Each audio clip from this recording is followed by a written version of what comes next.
દ્વારકા નગરી ડૂબવાનું રહસ્ય છે ખૂબ જ હેરાન કરી દેનારું. સાંભળીને ઊભા થાય છે લોકોના રૂવાડા. શ્રીકૃષ્ણ, જેમણે હિન્દુ ધર્મમાં ભગવાન વિષ્ણુના 8મા અવતાર માનવામાં આવે છે, કે પોતાની લીલાઓથી દુનિયાને સત્ય, ધર્મ અને ન્યાયનો માર્ગ દેખાડ્યો. પરંતુ તેમના પૃથ્વી પરથી પ્રસ્થાન કર્યા બાદ દ્વારકા, જે તેમની રાજધાની હતી, તેની સાથે શું થયું?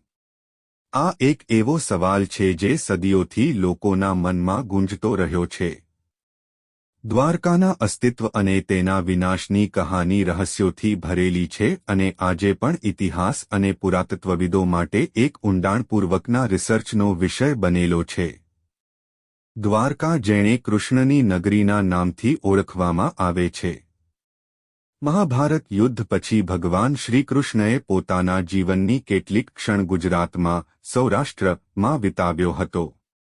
શ્રીકૃષ્ણના પ્રસ્થાન બાદ દ્વારકા દરિયામાં ડૂબી જવી માત્ર એક ઐતિહાસિક ઘટના નહોતી, પરંતુ એક અધ્યાત્મની દૃષ્ટિકોણથી કળિયુગની શરૂઆત હતી.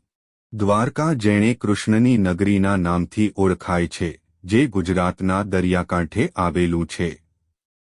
આ શહેર મહાભારત કાળમાં શ્રીકૃષ્ણની રાજધાની હતું અને તે સમયનું એક અત્યંત સમૃદ્ધ અને સુંદર નગર માનવામાં આવતું હતું.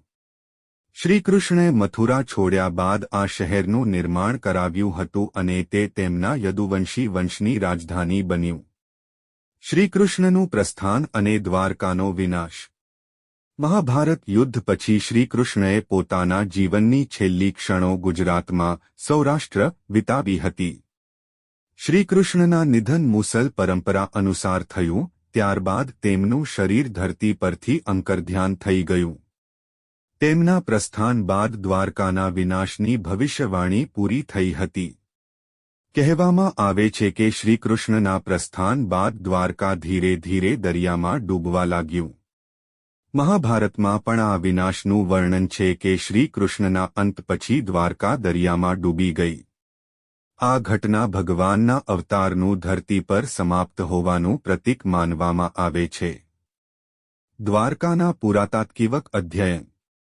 તાજેતરમાં દ્વારકાના અવશેષોની શોધ અને અધ્યય કાર્ય ચાલુ છે.